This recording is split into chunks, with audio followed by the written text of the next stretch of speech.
Just a bit outside.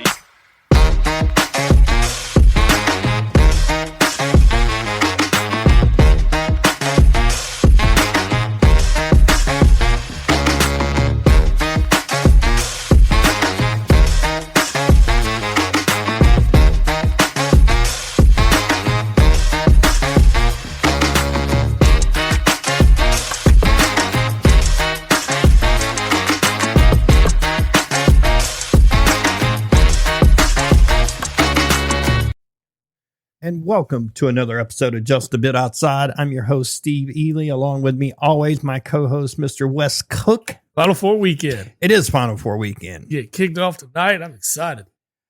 I could be a lot more excited. Well, yeah, of course. Yeah. But I'm ready. I'm ready. Unfortunately, no dogs in this fight. The only really is just anybody but UConn at this point. Yeah, I don't care anybody but UConn. Yeah, Illinois, Michigan, Arizona, fine with any of those three winning. Yeah. Just take down UConn. Yeah, I'm really interested. I'm more interested in the Michigan-Arizona game. Oh, that's going to be a fucking battle. It is. It's going to be so good. Yeah, that's the one I'm waiting for. I don't know how Illinois has made it as far as he did. UConn technically shouldn't be here, but, Duke flopped that one up. I mean, yeah, let's talk about it. The rookie, all you got to do is hold on to the ball. They're going to foul him. Yeah. I don't know why you think advancing up the floor was important right there. You know what he could have done? Just chunk the ball straight up. Yeah. And game's over. And for the most part, yeah. That's pretty much it. Yeah. Because it's going to take a little while for it to come back down. I mean, anything would have been better than what he did. Oh, yeah. Yeah. Yeah. Trying to clear a double team. But I couldn't be happier that it happened. Dude, I'm watching the game and I was like, oh, this is going to be bad. It's going to be bad. And it was it was the look on John Shire's face the minute that the shot went off. Oh, yeah. Like he knew as soon as the guy let it go, it was going in. Oh, yeah. I mean, a shooter knows usually. Yeah. You can kind of read those kinds of things and you see that. Yeah. I was watching it and it was disappointing and I was fine with it all at the same time. I mean, it's the lesser of two evils here at this point. I don't even know if it's the lesser of two evils. Really? Yeah, because I'm not really a big Dan Hurley fan. So I'm not either. So, I don't know if it's the lesser of two evils. Because if that guy wins another one, he's going to be talked about as one of the greatest of all time. Yeah. I mean, he's probably in the conversation for, he's going to be a Hall of Famer. So. Yeah, unless something crazy happens and, he gets caught with some PEDs or something. something just crazy. Yeah. Happened. But yeah, no, I would almost rather Duke had won than it. No, I'm still 100% against Duke here. Hey, you don't run into too many UConn fans around here. No. You run into way too many Duke fans here. No, this is true. So, this is true. They would be insufferable. So it's nice to watch them fall again and just hope UConn falls tonight or Monday. And that would be perfectly fine by me. Yeah, I'm completely fine at this point. Anyone but UConn. And honestly, looking at all four of these teams, I think UConn might be the least prepared for it in terms of the battles. Just, I guess, overall gel of a team. Yeah. Michigan and Arizona are clicking. Yeah, they are big time. Illinois looks good too. They're a very aggressive, hard-nosed defense. That's going to be tough for UConn. Yeah. I think I really have no idea who's going to win this Michigan-Arizona matchup. I picked Arizona to win it all in my bracket. So Yeah. I would love to see Arizona win it, and not that it does me any good. Yeah, so that's another thing I wanted to commend you on your bracket. You've done pretty damn well. I ended up 2 of the Final Four. I ended up with 0. So if it makes you feel any better. Yeah, but Going chalk was pretty much the way to go. Honestly, almost. You've got 2 2s and 2 1s. Is that right? Nope. 2 1s, a 2 and a 3. Illinois is a 3. Yep. That's right. You're right. Yep. So I mean, I was on the verge of having 3. Well, yeah, with Duke being. I was on the verge, but it happens. I don't know. There was some stuff that happened at the end of the game. I thought that they let UConn get a little too physical. Yes. In the last 5 or 6 minutes of the game, where it just the refs just swallowed their whistles. It tends to happen a lot in a lot of these games. You're just because looking at it from an outside perspective too it's a lot better, right? You don't have any goggles on. You're not looking through tinted colored glasses, and you can really appreciate what's happening. Yeah. And you're going to give a non-biased opinion. That looked like it should have been a foul. That looked like it should have been a foul. That was a little touchy. Yeah. That kind of stuff. So that is kind of the nice thing about being able to watch these games and not have a dog in the fight. Yeah. Because you can appreciate the game and what's happening and taking place, and then you kind of have a side almost at times who you want to pull for because of how things are going. Yeah. That's it's going to be, I said this to you the first weekend, that, probably the Monday after the first weekend, that, hey, we can watch the rest of the tournament stress-free. It's pretty much stress-free. There's a lot of teams I need to fall, and we're down to 1. I still need that one to fall, and I think I'll be okay. Yeah, I'll live if that's what happens. We'll be good with that.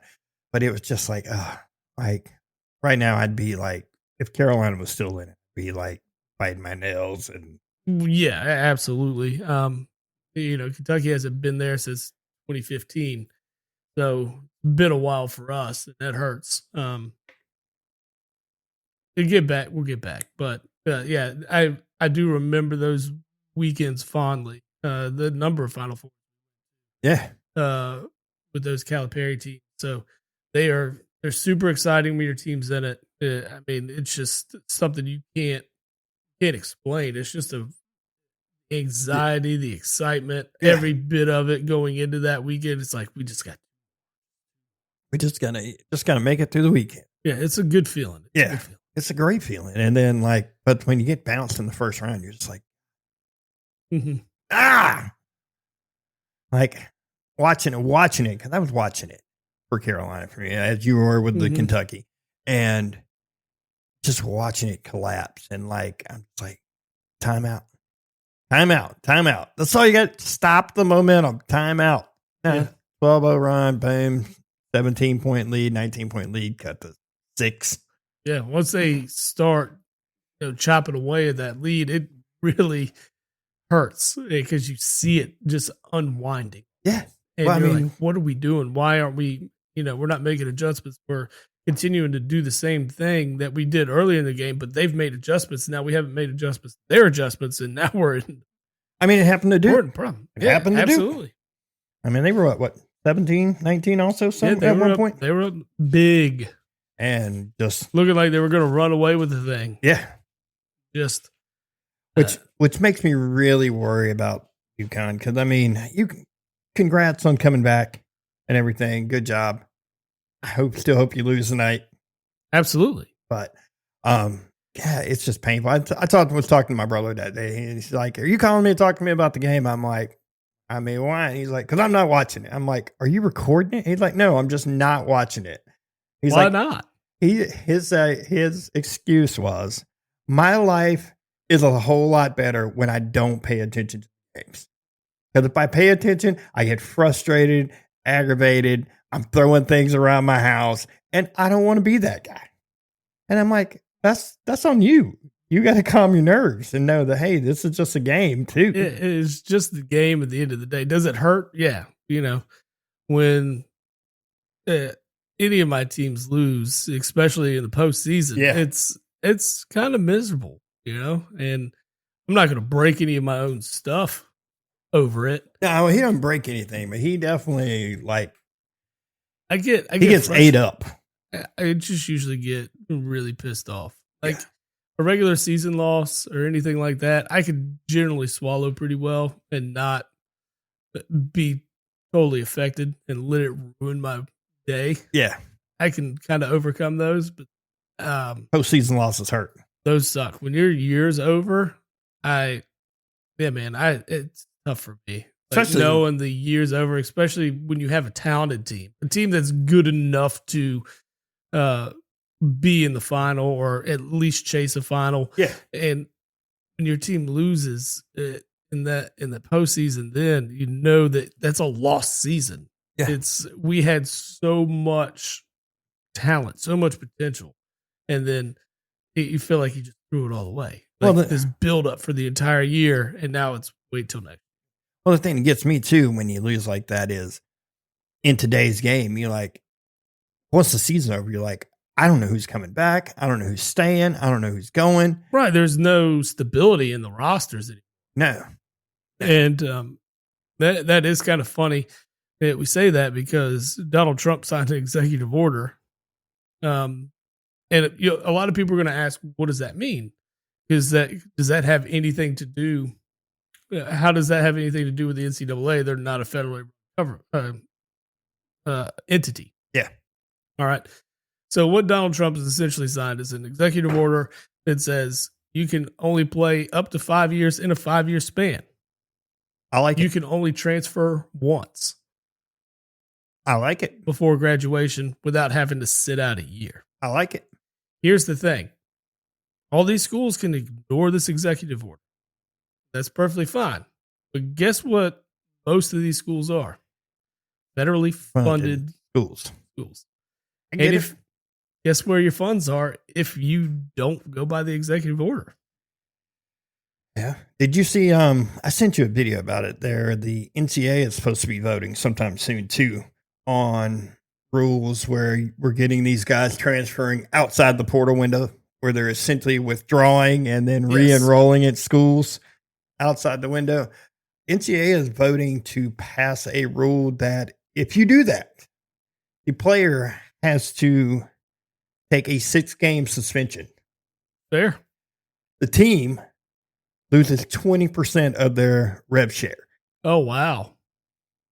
See, now this is the type of government stuff we need in the sport. Right? I love stuff you like need that. to govern what's happening because we've said it so many times. It's the wild, wild west out there and anything goes. And that can't continue to happen because it's killing the sport.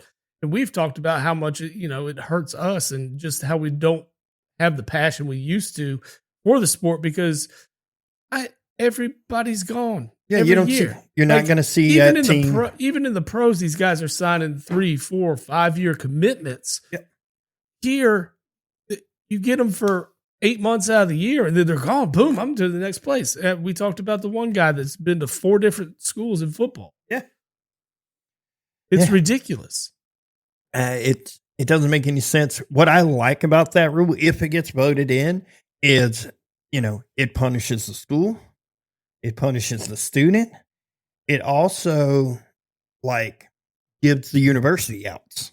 Absolutely. Because, in all buyouts, it's stated, and I'm willing to bet 100% of the coaches' contracts that if you violate any NCAA rule, 100%. You don't buy it. Yeah. You don't get your buyout.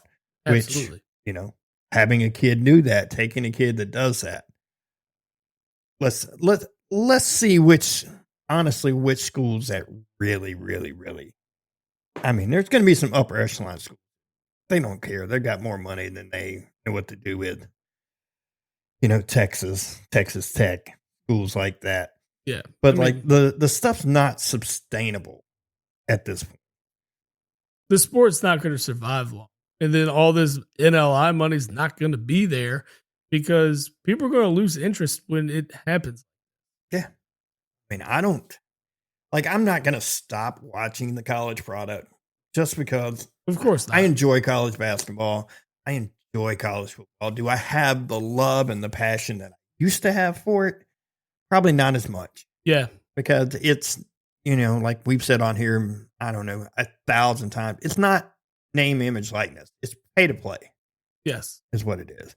And That's when it irked me. I'm fine with giving these guys some money. They have every right to sell their name, every right to do whatever they want. They want to go sit at a card show and sign 10,000 cards for $20 a pop, whatever. You know. I don't care. Yeah, I don't. I really don't. I wouldn't have cared about that in the 80s, 90s. I don't either. It doesn't matter. Like, I mean, they got on Manziel for signing autographs, charging to sign autographs. I don't see anything wrong with that. There's nothing wrong with it. I mean, if somebody's willing to give me money for my autograph, I'd give it to them in a heartbeat. Absolutely. For money? Sure. Yeah. Why not? Yeah. This is easy. Easy stuff. Might have carpal tunnel when I'm done, but hey, here we go. And these are just the first steps in governing this whole outlook of college athletics right now. Well, the NCAA pretty much went from nothing, as far as you get nothing. You get a college education to everything you possibly want. Yeah. And then even like teams are seeing, coaches are seeing, the university are seeing, they're like, God, this is not a sustainable model. Yeah. It's not. Because like, unfortunately, I know they got all the, like you got schools having these $1 billion donors and stuff. But at the same time, at a certain point, when do you, as one of those donors, say like, enough is enough? Well, how much money do you expect them to donate year after year after year? I don't know. How much money did Mark Cuban drop in Indiana? I'd like to know. It had to be a good penny. Now talk about this 5-year deal. That's going to affect everything Indiana does. It 100% does, considering they go after every 5 and 6 year guy they can get. Absolutely. I like it. I like it a lot. Yes. I think 5 years is enough. Oh, absolutely. Like 5 years of earning a paycheck to play sports in college and get a free education on top of that. That is more than enough. Yeah. So, like I said, this is probably just the beginning of all this. This is going to start establishing, a lot more better guidelines than what are out there now, because it doesn't seem like there's any. Yeah. And we're going to get the sport back in some capacity, right? And it's going to come back to a lot more like it was, but now it's going to be involved with NIL funds. So, yeah. Well, the thing that we'll never see from it is you won't see universities call players in. Oh, no, you won't ever get that. Which they 100% are.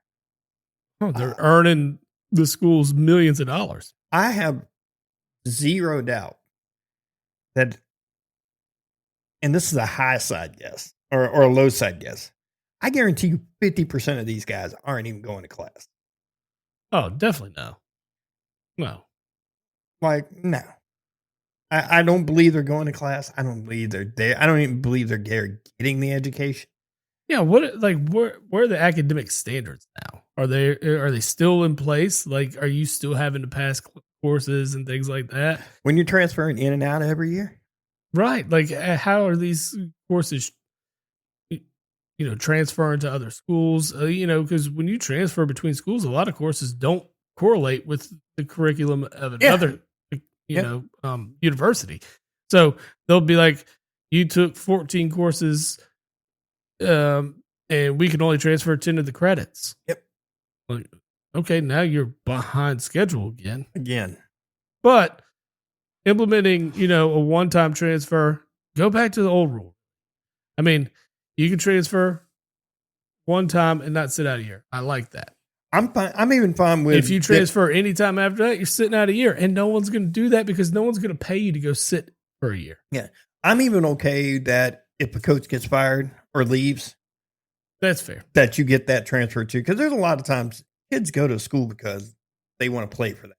I mean, that seems to, before NIL, that seemed to be what it was, right? I want to play for this. This is who I have a rapport with. Yep. This is who's going to take me to the next level. Yeah, that's why you see a lot of these guys especially if they move in the college world, whether they move up or down, you see guys like going. That's why you saw Signetti. How many James Madison guys did he have on that Indiana team? Yes. I mean, you see these players following these coaches. So I'm okay with that transfer rule too. I'm 100% fine. You get the one freebie. I'm good with that. I just don't want to see it every year. I don't want to see 400 names in the portal. It wasn't even 400. It was what, 4,000 in the footballing. Right. I'm talking strictly college basketball. Oh, college basketball. Yeah. But but of course, like football, bigger rosters, that makes sense. I don't want to see those numbers. No. The transfer portal shouldn't be a recruiting season. No, it should not. It should not. And it's kind of stripping the mid-major scene away too. Absolutely. Because it's especially in like college basketball. What you saw in college basketball is we won't see these Cinderella teams. Not as much of them. You'll see one or two of them get a win here, like we did in this whole tournament. Really, yeah. It's the talent levels. There's just such a bigger gap now, and that is taken away because what happens is you get the freshmen and sophomore and juniors from these mid majors who bring up their game to where they can go start at a Duke or a Carolina or a Kentucky or, Kansas, whatever. And then they're coming in and swooping them up and paying them more money than you could ever dream to pay them as that small school. And now you've lost a guy that you've built this team around almost. Well, let's look at High Point. Let's take High Point as an example. High Point starting five will not be at High Point. Nope. Whether it's graduation or transfer, they will not have that same team. Not at all. Probably won't have 8 to 9 of those players. Yeah. Because they're going to go somewhere.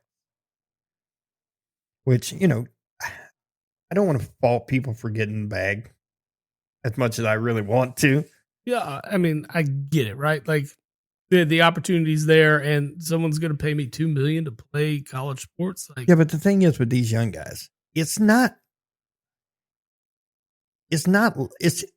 life-changing money temporarily. It's not generational wealth. No, absolutely not. So I don't know why you would want to sign for any school in like California.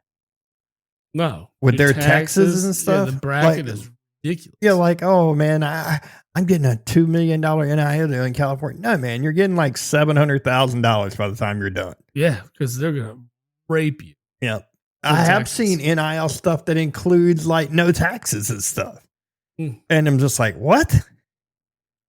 What is that? Pay the taxes for you. Yeah,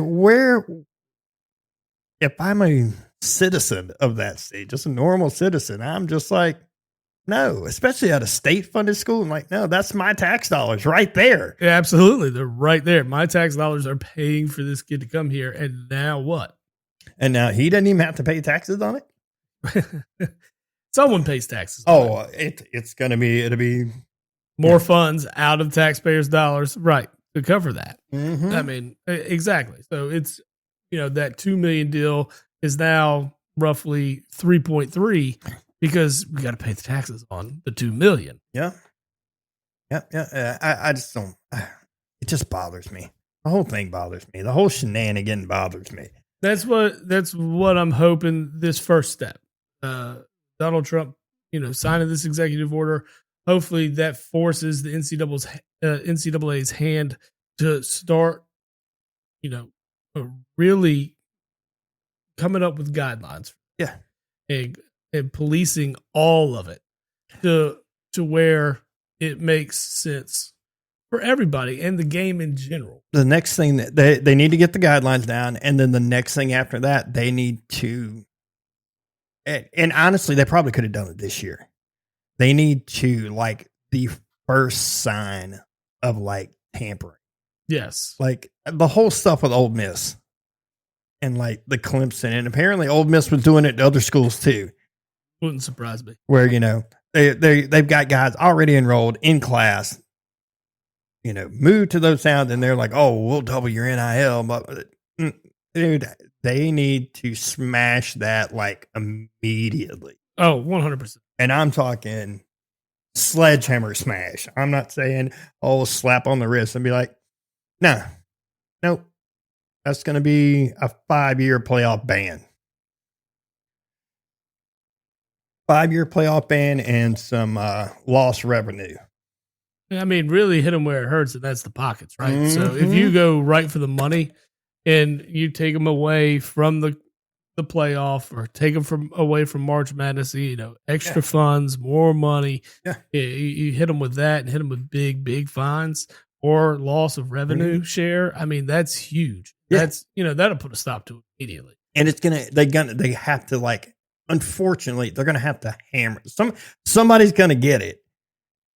And they need to hammer them hard and all right, if we're going to do this to this team, we're going to do this to every team. Oh yeah. Don't let, Duke do something and then go punish Cleveland State for it. Right. Exactly.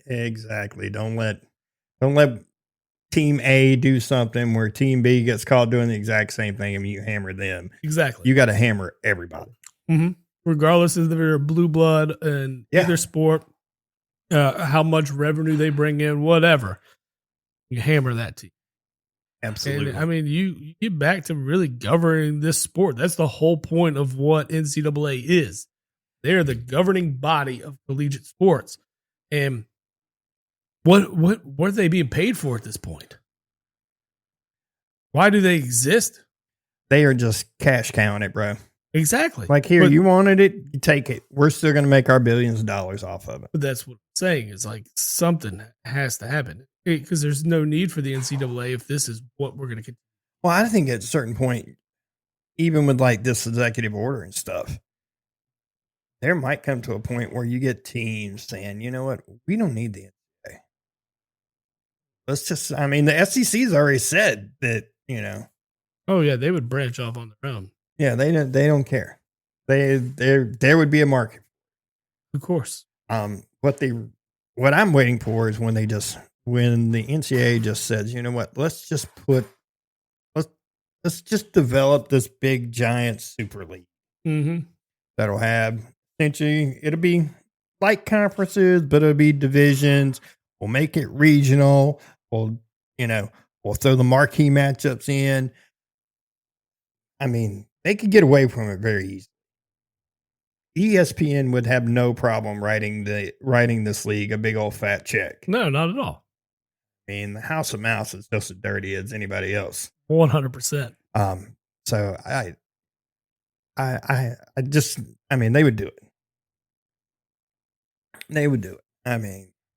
CBS had to make a change for March Madness. Look at their deals with TBS and True TV and stuff like that. They were like, it's not sustainable. We can't broadcast enough games. No, to make it. It is kind of funny. They didn't just go strictly to an app, which is cool. You do have the March Madness app, so you can watch any game directly from your phone as long as you have a television subscription of some sort. Yep. And you just log in and boom, all the games are right there. Yep. It's fantastic. You can download them on your TVs and things like that too.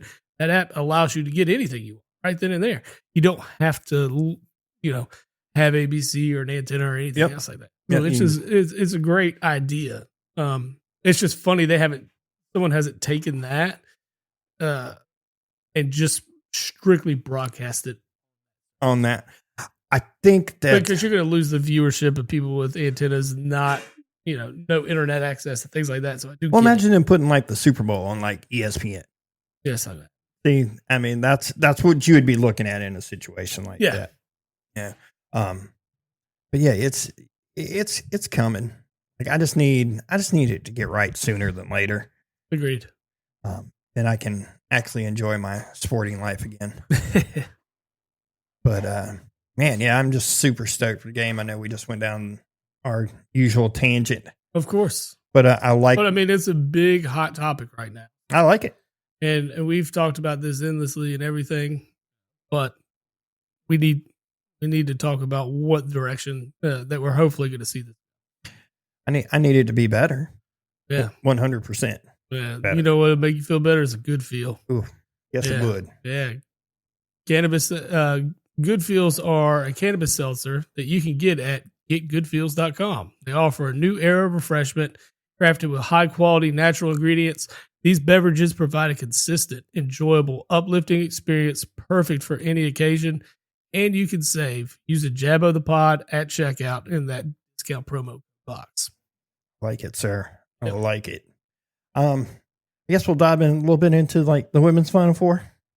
Yeah, so I like to put sports on when I'm out at the bar, and so I got a number of TVs in there. So I like to have something playing that's gonna, matter. I guess. Yeah. I'm not a big fan of women's basketball. Hard to watch. Well, when you watch that Texas UCLA game, you understand why. Yes, It was awful.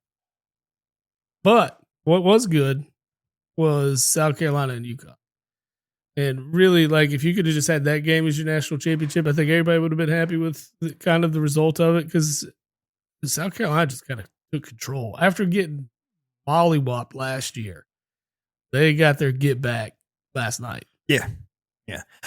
I did a little bit of research last night just because I was curious. Since 2007, UConn has only missed the Final Four once. That's wild. Once. Which is insane. It's a testament to Gino. I mean, it's weird that he just stayed coaching women's basketball the entire time. Like I feel like he could coach at any level if he really wanted to. He found his niche. But you know, when you find that niche, you know what you're going to go down as probably the greatest of all time in your sport. Yeah. I mean, he's the greatest of all time right now. Absolutely. That's what I'm saying. I mean, he's going down as the greatest of all time. It's going to be really hard to want to leave that. Because what if he does go into the men's game? Is he that successful? That may and at this point of his life, really, what's the It's, I don't know if he really even needs to. I mean, I'm assuming they pay him fairly well. Absolutely. In fact, I'm looking up to see exactly what he makes because I would like to know. Yes, see, UConn women's basketball coach signed a 5-year contract extension in June of 24 worth $18.7 million. He has a base salary of roughly $3.3 million annually. Okay. Which, that doesn't seem like a huge number, but I got to imagine he's the highest paid coach in women's college basketball. Oh, yeah. Without a doubt. Why not? I mean, makes sense. The stat I just gave you a few minutes ago is exactly why. Yeah, absolutely. Yeah. Exactly why. Your team is in the hunt every friggin' year. And we mean every friggin' year. Yeah. Usually, like I said, it was 2023 when they lost in the Sweet 16. Right. But I want to think they had like injuries or something, like big losses that year. I have no idea. I don't follow. I think that was like, I'm not going to start either. I think that was the year that Paige Becker blew her knee. Okay. Early in the season. Yeah, that could hurt. Yeah. Yeah. Not that they don't have 15 other players that are just as good, but when you lose a talent like that, it hurts. But yeah, all kinds of performance bonuses and stuff. Includes additional incentives such as $100,000 for reaching the Final Four, $300,000 for reaching the national championship game. So that dude has pretty much crushed millions of dollars. Yeah, just in incentives. Just in incentives. Oh man. Oh, he is not the highest paid coach. Who is it? Staley? Staley is the highest paid coach. Yeah, she's been on a roll herself. Oh, yeah. Yeah. South Carolina's been legit for a while, too. Or at least since she's been there. But, man. But, yeah, that was the UConn game. I was out and about doing stuff. Came in right at the tail end. Like I say, I got to see the fireworks go on the sidelines. Apparently, it had something to do with, I guess, Gino was waiting to shake John's hand before the game, and she never shook his hand or something. But he did, or they did shake hands before the game. I know. So that's what she thought. So you get into the post game. Ariema basically stated that him and Staley don't have a relationship. They don't have a lot in common. Then I would hope you didn't have a lot in common with a. I would hope a rich white dude wouldn't have a lot in common with a black female coach, other than coaching. That's it. That should be all they have in common. Yeah. So I get it, but at the same time, I love Dawn Staley. She's from Philly too. she's fiery. And, oh yeah, she's got a lot of Philly in her. For sure. Yeah, for sure. So yeah, last night apparently she said, "I will beat Gino's ass" a couple of times, and then going into the fourth quarter of the game, they do those like pre-quarter interviews or whatever. That's the one where Gino was talking about all the fouls and how they didn't get a single foul called that quarter. He stated talked about the lack of fouls against South Carolina and said Staley rants and raves at the officials and calls the referees some names you don't want to hear. Ooh. UConn finished with 17 fouls compared with 8 against South Carolina. Okay. He said they've been beating the shit out of our guys down there the entire game. I liked it. I'm not making excuses because we haven't been able to make a shot, but this is I love the fact that he said they've been beating the shit out of us. Yeah. So I get that, right? Because let's be real. When you watch these games, they're inside out. They still play in kind of an old school style in comparison to what today's men's game is. Yeah. A lot of outside shooting, a lot of ball movement and things like that. There's a good amount of ball movement, but it's inside out, right? And they use the size advantages that teams have to their advantage. And you don't see a whole lot of outside shots like you would in the men's game. Yeah. So both teams kind of played the similar style. And it's just kind of, that would be frustrating knowing that, as many inside shots are taken by both teams. They're about equal. Yeah. And then one team is fouling more than the other. I don't buy that. It was that's a pretty good foul disparity. Yes. It really is. Yeah. No team's going to be that much more cleaner than the other one. They're going to try to match the energy level. Unless you're just folding, that's a big discrepancy. 9. Huge. That's more than South Carolina got called all game. What was the I'd like to see the free throw disparity. It's got to be high too, right? Yeah, that's what I was trying to pull up a second ago. You can. That's cool. I'm trying to. And honestly, we're covering it because it needs to be talked about. I can't say I'm not even a huge fan because I have won a lot of money off women's college basketball. But it's pretty easy. It's under and chalk. Yeah, 100%. So Gino's been coaching for 41 years. How many times has he been to the Final Four? Oh, God, dude. That's a bunch. 25. Bunch. Well, in the last almost 20 years, he'd been every year but once. Right, that's nuts. He's been at UConn since 1985. That's a long time.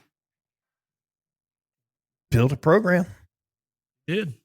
Built a monster program. Let's see, where's this up? Where's the other box score? Give me the score. Let's see. Free throws.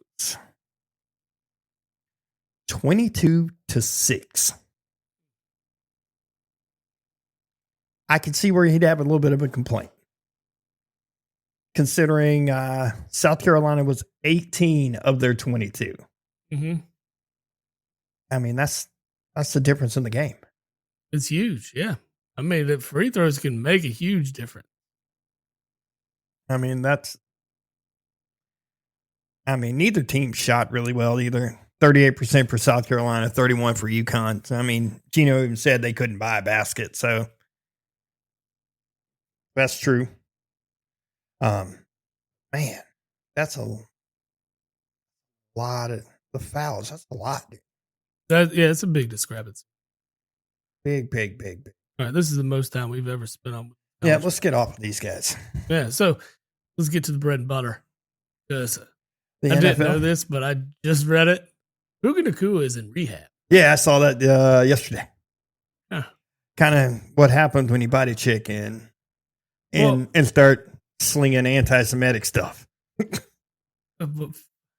So Like, what is the rehab for? I don't know. So- I don't know. So here's the thing. Here's my understanding with what went down is he was partying. And there's, I guess, paid, I don't know if they're escorts, but just women to be there as entertainment. And they're dancing on him and, partying with him. I imagine drinks. I'm not going to allege drugs, but maybe. Yeah, it's rehab. Yeah. It's got to be something. Yeah. Has to be something. So he's probably just got overzealous and finding something he thought would be funny. Bit. This woman found a cash grab. Here we are. That's kind of... That's the way I'm reading it and seeing it, because the videos that you've seen. Well, the thing that gets me is it looked like a wild night. She's complaining about the biting and stuff, but never once stopped partying with. No, she was there the entire night. Like That's my thing. If something had went down, you would have left at that moment. Yeah, been gone. Like, you know what? F this. I'm out. I'm not a fan of this. This is not. Yeah, you've gone too far. Yeah, but that's not what took place. Because you stayed. You stayed. So at that point, you're kind of. You kind of lose your credibility to me. I don't know how you see it, but that's kind of how I see it. You can't. But man, yeah. Okay. I would like to know what the rehab is. His attorney stated he's going into rehab in an attempt to improve his overall behavior in every aspect of his life.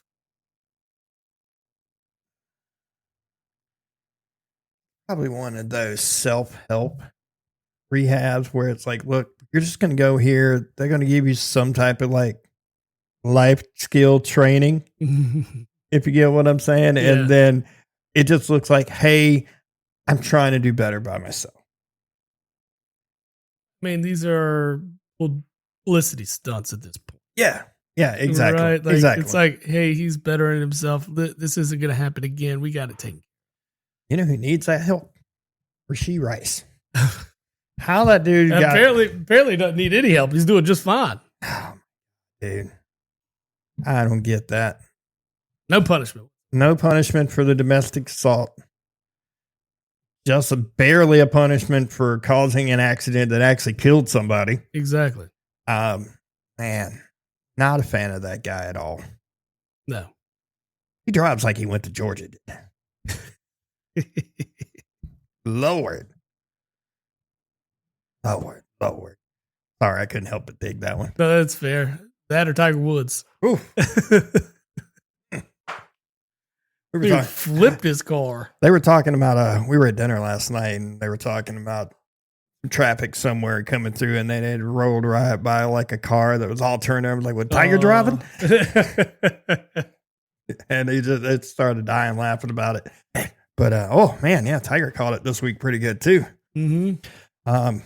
But the thing in football that you and I really want to talk about is the whole, the white bread quarterback room in Las Vegas that is going to go down. I don't know where to start, but Cousins' agent is a brilliant man. That man has earned his money. And if I had an agent and it was not Kirk Cousins' agent, I'm hiring Kirk Cousins' agent. I'm firing. If I was any football player, I'd be getting Kirk Cousins' agent right now. I need him. Yep. This guy's going to get me paid. You know, this will be his 11th straight year that his contract will be fully guaranteed. It's unreal. So they did say Kirk Cousins has made more money by his contract than any player. Any player. Yep. Not bad. Not bad. Well, the start of that, what really got him was Washington not giving him the extension back in the day. Yes. And then franchise tagged him 2 years in a row for essentially the guaranteed money that they were asking for. Exactly. For over like the term of like a 4 or 5 year deal. Yeah, stupid. And then Minnesota, he took less overall money, but fully guaranteed. Yeah, the entire contract was guaranteed. Dude, If you got to describe Kirk Cousins in one word, it is rich. Filthy rich. Yes. Yeah. And then you're going to teach Mendoza on top of it. I like Get these guys with Max Crosby, and they will fit in Vegas just fine. Well, Max has cleaned up his life. Well, I mean, yeah, absolutely. But I mean, he's still going to get you tatted up. Yeah. Make sure you fit the Raider way down there. Just got to see. Can you see the teardrop tattoo on Kirk Cousins? No, I just keep thinking of like Kirk Cousins and Mendoza get matching neck tattoos and like the stepbrother like the pose. Portrait. Yes. The portrait. Yes. Like That would be good. that's what I need to see. Yes. If I could see that, that would be great. But no, I like the move. I think the contract is crazy, even though it really just boils down to a 1-year guaranteed deal. Yeah, I mean, it's a ton of money, and it's just based on complete potential here and what could result from, his play on the field. It's better than what they've had. Yeah. I think Tom Brady has a lot to do with that. Because I think you bring in you have a guy like Brady sitting in your office, and then you have a guy sitting in your quarterback room like Kirk Cousins, who, by all accounts, is one of the most professional guys. Oh, absolutely. In the NFL. Yeah. You've never heard a bad thing said about Kirk Cousins other than, oh, he's just mid. Yeah. We're big believers in Kirk Cousins. Yes. I mean, his Atlanta stint, not so great, but he wasn't given a whole lot of tools to be successful either. No, I mean, not when your head coach is terrible. But you're putting your young quarterback in a very healthy place. Absolutely. I mean, good. In all rights, I think the Raiders could sit him. Let Kirk play this year. Let him just. You don't guarantee him $20 million on the year and don't plan to start him. Yes. Kirk's walking in there gonna start. He's got to be. And then, my brother and I were arguing about it. He's like, oh, you don't take the number 1 overall pick and not start him. And I'm like, you can. You 100% There's can. nothing wrong with that. It's probably better for the development of him overall. And I mean, it allows for him to adjust to the speed of the game, everything about the game that's so much different than the collegiate level. Yeah. It gives him time to learn to be a professional quarterback. Yep. He's going to have the GOAT basically mentoring him. And then in that quarterback room, he's learning from probably one of the most established quarterbacks in the league. Yeah. Really, when you look at it, he's had success almost everywhere he's been. And he's put up MVP-like numbers on a number of occasions. This is a great guy to learn from, and a guy who carries himself better than probably any other quarterback in the league. If Minnesota would have had the defense they've had the last couple of years, when they had Kirk Cousins, there's a chance they go to the Super Bowl. Yeah. I mean, they had a year that they were averaging they were the highest scoring team in football, and they still only won. They had the worst defense in the league. They had the worst defense in the league. They gave up like 35 points a game or something stupid like that. It was some high amount. 35 is probably stretching it, but it was like that. They lost games where they were scoring 30-something points. Oh, yeah. They would lose 35-33, and you're just like, what the hell's happening? Yeah. I mean, that's not... 33 points should be enough to win an NFL game. If you score 33, you should be thinking, hey, we're going to win this. 100%. There's not a team in the NFL, if you said, hey, you're going to score 33 points a game, how many games you winning? They're going to think, oh, man. 16. We're winning a lot. We're winning a lot. Yeah. We're winning 75% of our games. More than that, probably. Yeah. Not 50 like they were doing. So I like the move a lot. I think it's going to be great for Mendoza. The whole argument, though, we have no problems. We were running a franchise. We'd had no problem. Right. And, again, he's like, oh, well, you can't draft a guy in the first round and not expect him to start or this and that. And I'm like, my thing to him was, when you have more holes than just quarterback, there's no need to start that guy year 1. No, not at all. Not at all. And here's the thing. If I'm bringing in Kirk Cousins and I'm not certain of any of these quarterbacks, I'm trading out. I'm the same way. Yeah. Load up on a couple picks. Like, go ahead and give me, we'll swap first and give me, first next year. Yeah. And throw in a second round pick too, because this is the number 1 overall pick. And if that's your guy, you're going to give up what you want for your guy. Yeah. I would trade out of it, even if I was. I mean, this is, if you're looking for a quarterback, I don't think this is the draft for you. It's not. It's not. It's Mendoza. And then you might get Simpson in the late first round. But see that, and then after that, there's nothing. I just don't see either one of them working out in the league to be what a starter should be. Well, Ty Simpson breaks all of my rules, for one. Of course. He only has 15 starts. So that kind of does me. I would have liked to have seen him going back to Alabama. Here's the thing. This is a smart move by him because he knows he's going to get drafted. And he knows this is a weak quarterback class. It's a very weak quarterback class. This elevates him to the number 2 guy on the draft board at that position. Yep.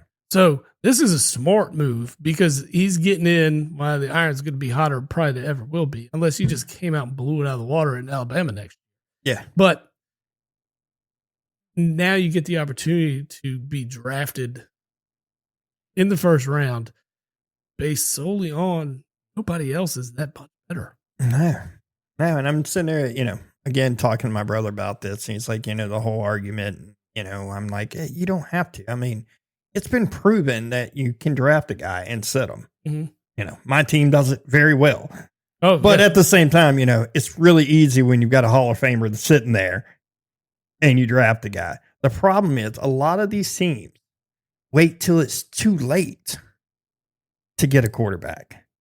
Mm-hmm. Instead of, hey, I know you're our guy. You're our guy here. You're going to be our guy. We're going to bring in a guy to learn under you. Because we know you're not far from the end, but at the same time, we know you got time still left in you.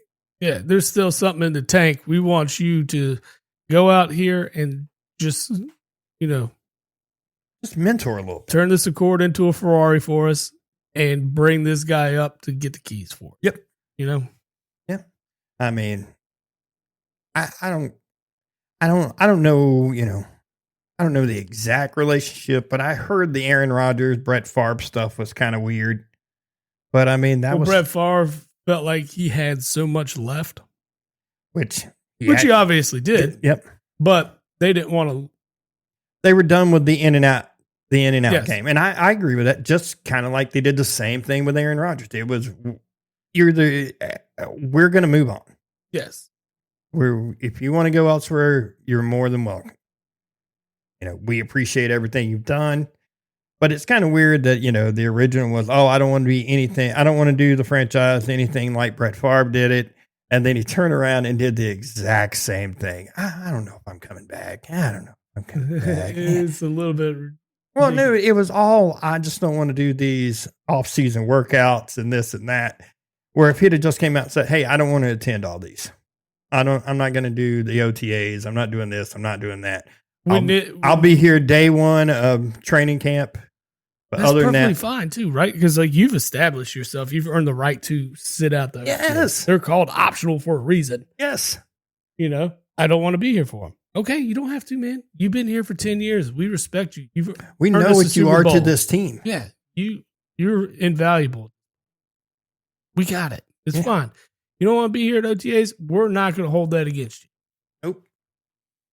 And I don't know why teams get hung up on that stuff. I don't either. I get saying, hey, if you're in your first 3 years in the league, show your ass up to. You should be at every one of them. Yeah, every one of them. Hell, if you're a 5th-year guy and you're still not starting, if you're struggling to remain, your ass better be. 100%. Yeah. But no, you got to show the commitment.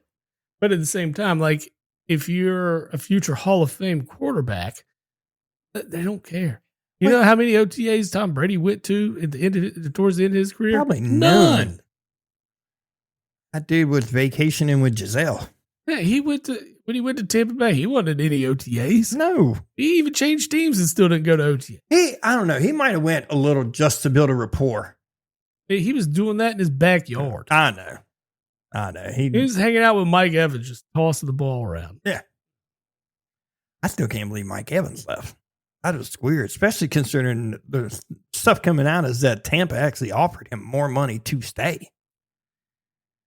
I don't get it. I'm not sure on that one.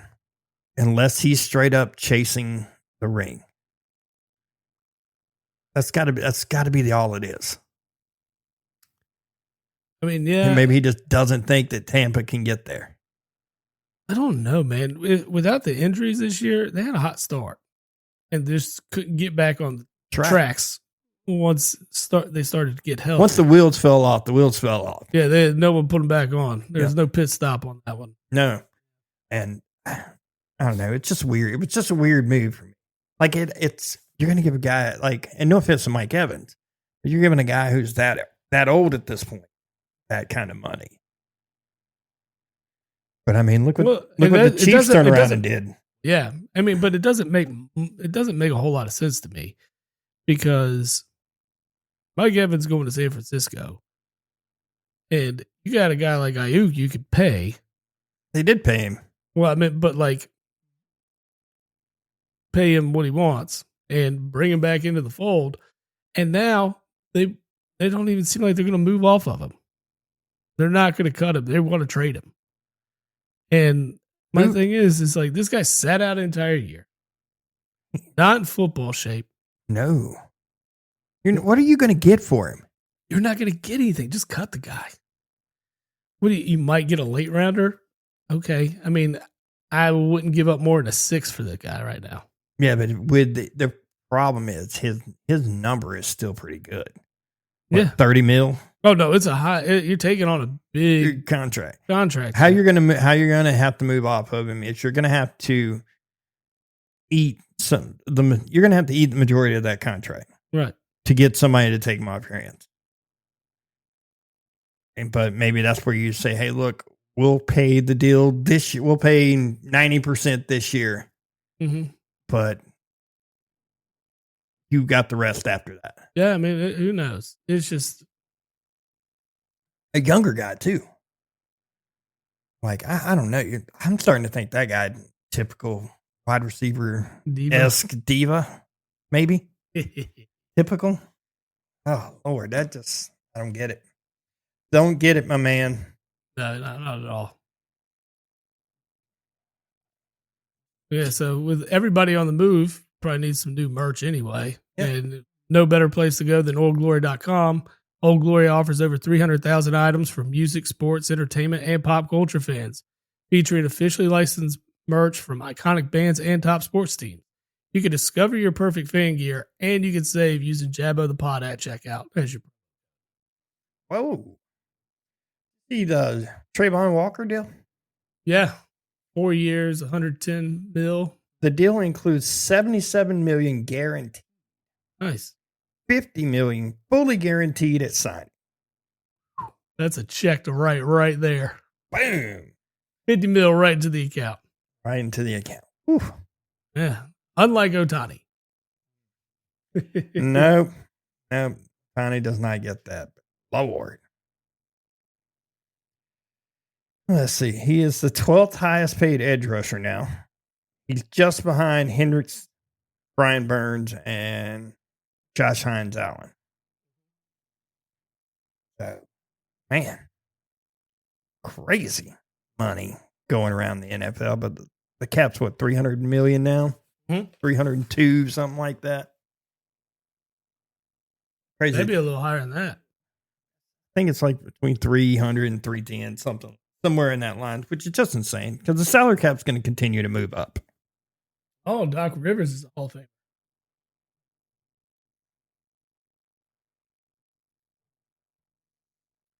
Yeah, I can't say anything good. He won one championship. Yep. And he failed Philadelphia so many. Won one championship. Hell, he only got 114 playoff wins because he had Paul Pierce and Kevin Garnett. Ray Allen. Rajon Rondo, rookie year or early. Just one championship. Yeah. Yeah. That team should have won. Yeah. Big time. Big time. I'm not a huge Doc Rivers fan. I don't think I am not at all. Your team is dumb enough to pay him. They're the Bucks right behind them. Yeah. My God, man, what the hell are you guys thinking? The Bucks fired the guy they just won a championship with. Lord. No ideas. But yeah, Doc Rivers, congrats, I guess. I guess. Wonder who else got into the Basketball Hall of Fame. Couldn't have just been Doc Rivers. No, this is the announcement of everybody that's being in. Mark Few. As he should be. Yeah. As he should be. I mean, he's been there forever.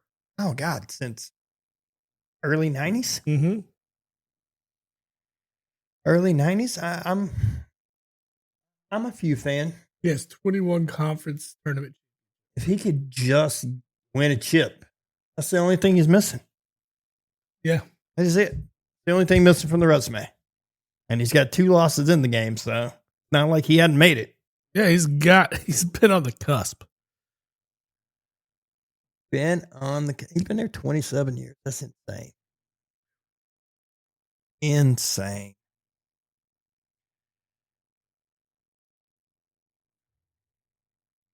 Let's see. That's what I was looking up now.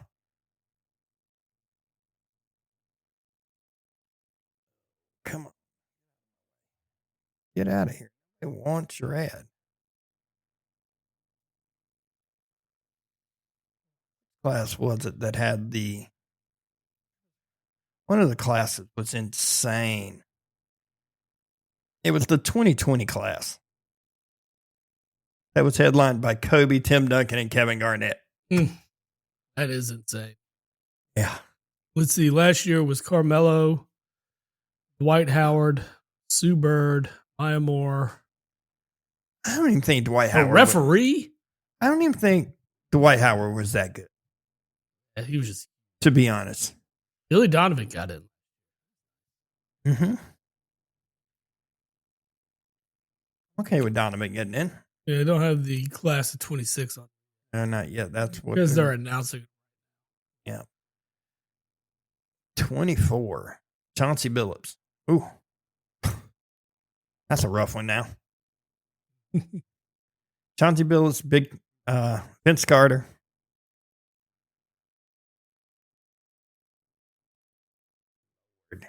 Jerry West as a contributor and executive.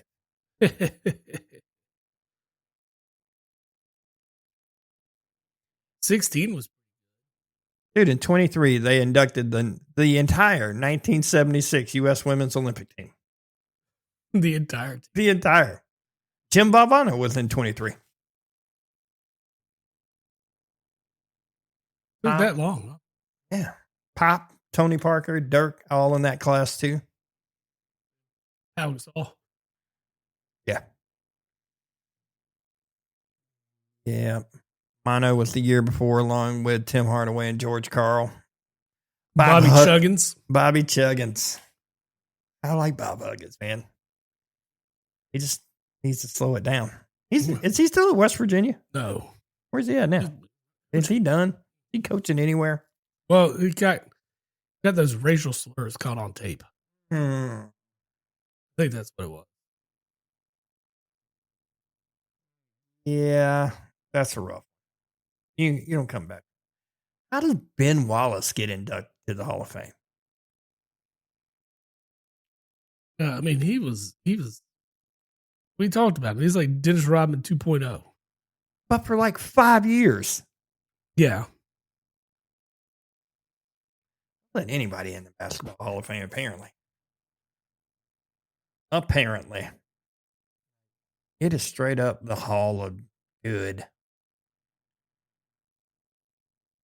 Let's see. Bob Huggins resigned as West Virginia's head coach in June of 23 following a June 16th, DUI arrest in Pittsburgh. Oh, that's when because he didn't know where he was. He thought he was in Ohio. Yep. Yep, I remember that. Yeah. And he's nowhere to be seen. Yeah, he used homophobic slurs and anti-Catholic rhetoric on a Cincinnati radio station like a month before that. Oh yeah. So it all kind of collapsed at one time. Yeah, but that it wasn't even that. It was what he said. Like, I didn't even really think it was that terrible. He made just like some type of comparison. Yeah, I don't think it was career ending. No, that was it wasn't good, but it wasn't career ending. No, he got fined and was like suspended for 6 games. Yeah. Like that was the punishment for it. But then the DUI came. Yeah. And that kind of. Well, when you don't know where you are. Yeah. Oh, hold on. Are you in Ohio? Oh man, you're in Pittsburgh. Like, oh shit. I am definitely not in the right place. Did you say the 2016 class? Yes, this is the. Yeah. No, that's the 2026. I'm saying you were saying. 2016. Yeah. That had Shaq and Yao and Tom Izzo. Yeah. Cheryl Swoops, Allen Iverson. AI, baby. I like some guy. I liked AI a lot. We were talking, my brother and I, who was I talking to? We were talking about Jay Williams and what he could have been. Oh, yeah. I think Jay Williams had the potential to be an AI type player. If he could shoot more consistently. He could definitely handle the ball and he could definitely no question. Yeah. Like I think AI would have been his ceiling. Mm-hmm. Absolutely. If you get what I'm saying. Oh yeah, he had the ability to get. Yeah. Yeah. I mean, career cut way too short. Yeah, those injuries catch up. Well, that's what happens when you're riding a motorcycle and even says in your contract, hey, don't ride motorcycles. Yeah, that'll get you. I mean, wasn't he the number 1 overall pick too? Number 1 or number 2, he was up there. Kind of set Chicago back a second too, when you lose a guy like that. I agree. Oh. What do you think David Stern would say about today's NBA? He would hate it. You think he'd be down with the fact that the NBA has partnered with like all these like betting sites and stuff? Oh yeah, he'd be so against all this. But I mean, you have to. NFL's doing it. MLB does it. All of them are doing it. I don't like it. I don't like any of it. I don't think any of your organizations should be partnered with gambling sites. No, not at all. I don't think any pull. It doesn't matter because there's too much money in it. Yeah, I get it. It's all money driven, but at the same time, I don't like it. Fair. I don't like it. It gives the way to the league to think, oh, we've got to assist Vegas here. Yeah, it's not even assisting Vegas. It's, we can help ourselves. That too. That's what I don't like about it. I agree. That's what I don't. But you know what else is pretty good? Big Fork Brands. Big Fork Brands creates bacon sauces, paleo pork jerky, Chicago style dog sauces, and crafted meat sticks like no one else. Known for their bold flavors and clean ingredients and small batch craftsmanship. Big Fork has been featured on Food and Wine, the Chicago Tribune, and QVC. It has been praised for bringing bold flavors and unmatched quality. You can get a 20% discount by using Jabbo the Pod in the promo box. Love it. When placing orders. Man. Still can't believe the Kirk Cousins. That's crazy. I'm like you. I need that guy's agent. Stephon Gilmore's retiring. Huh? Good on him. Enjoy retire life. Agree. Let's see. The games that come on tonight. Illinois and UConn that go first. The line is Illinois minus a point. They're minus Illinois? Mm-hmm. It's minus a point and a half? Yeah. Illinois is the favorite?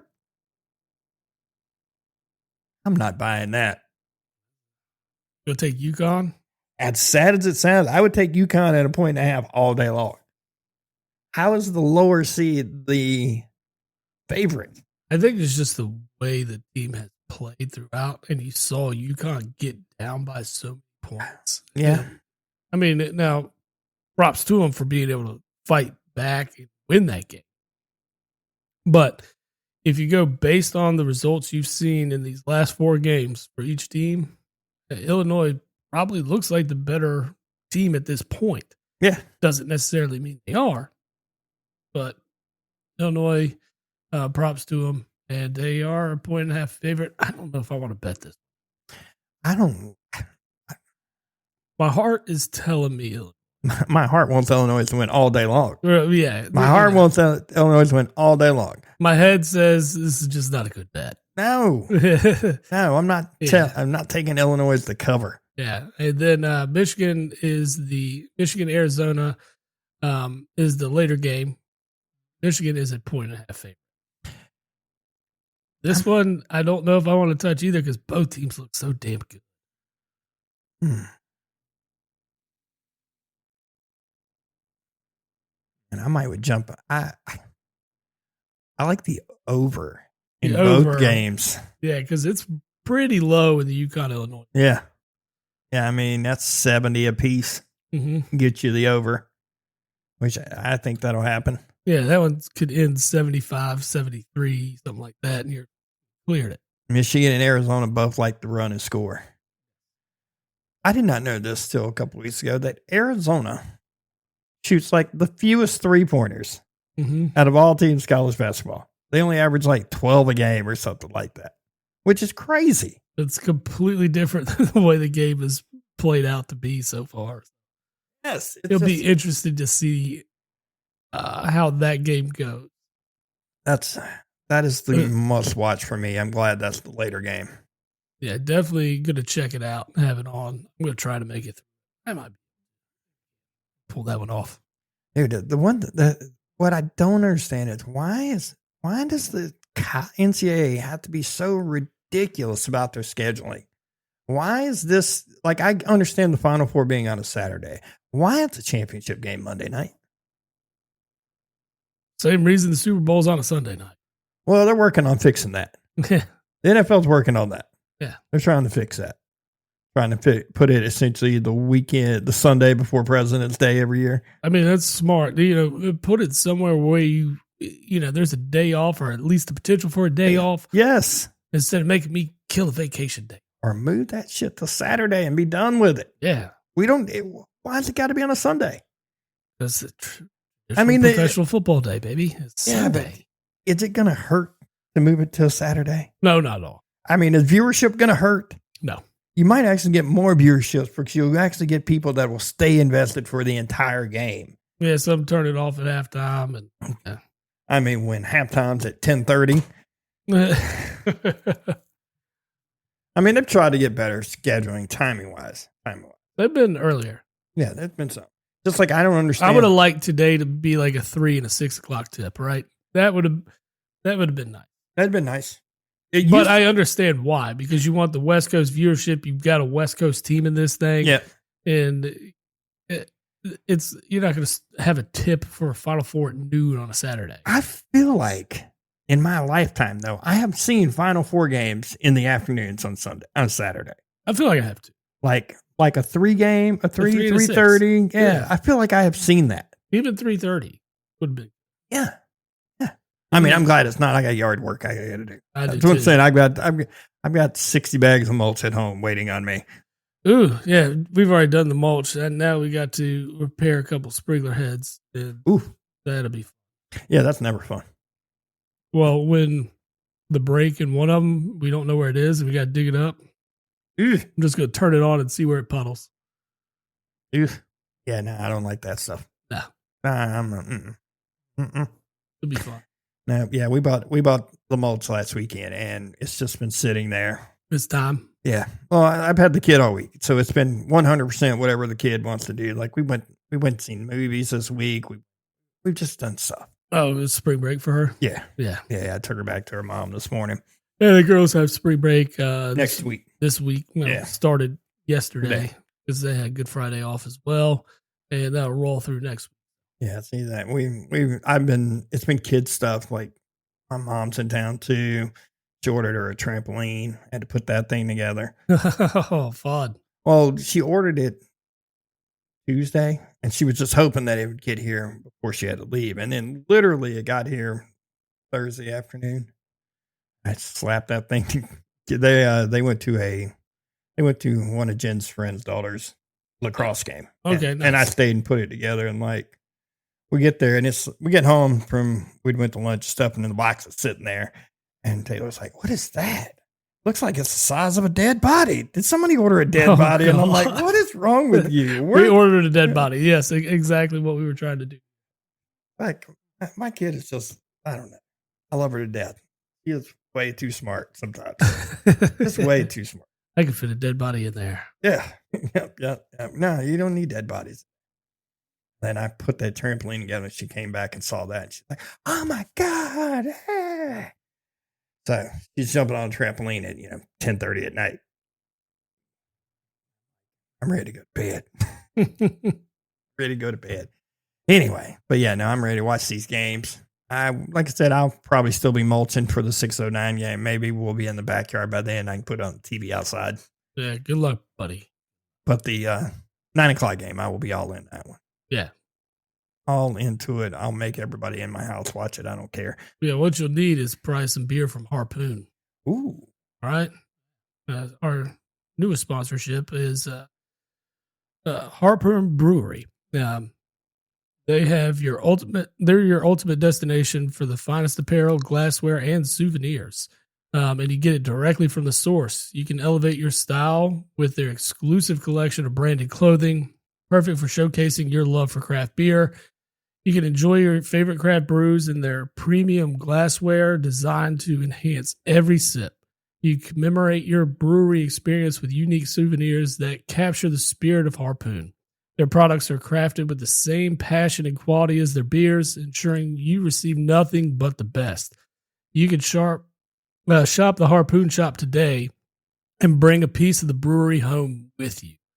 And you can save using Jabba the Pod at checkout there at harpoonbrewery.com. I like it. I'm sitting here looking at some of their products now. Hey, man. And me, a lover of craft beers, I love this sponsorship. Yeah, I know you do. You're right in it. We're gonna have to get some of this. Partake in some Harpoon. Yeah. Yeah, they got like a little variety pack. I may have to order a couple of them. They got like a summer edition and a thawed out edition. Love it. I'm in. Rec League Low-Cal Hazy IPA. Ow. Look at that. Health conscious as well.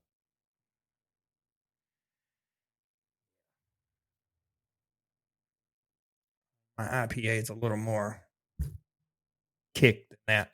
Oh, yeah. If you're drinking IPAs, you're trying to get somewhere. I'm not getting there with a 4%er. No, it's going to take a lot. I mean, dang. But anyway, got anything else you want to shout out about today? Nah, man, this is a wrap. Let's do it. Yeah, we'll see y'all next week. Yes, Y'all sir. take it easy. Yep. Post-game show is brought to you by Christ, I can't find it. The hell with it.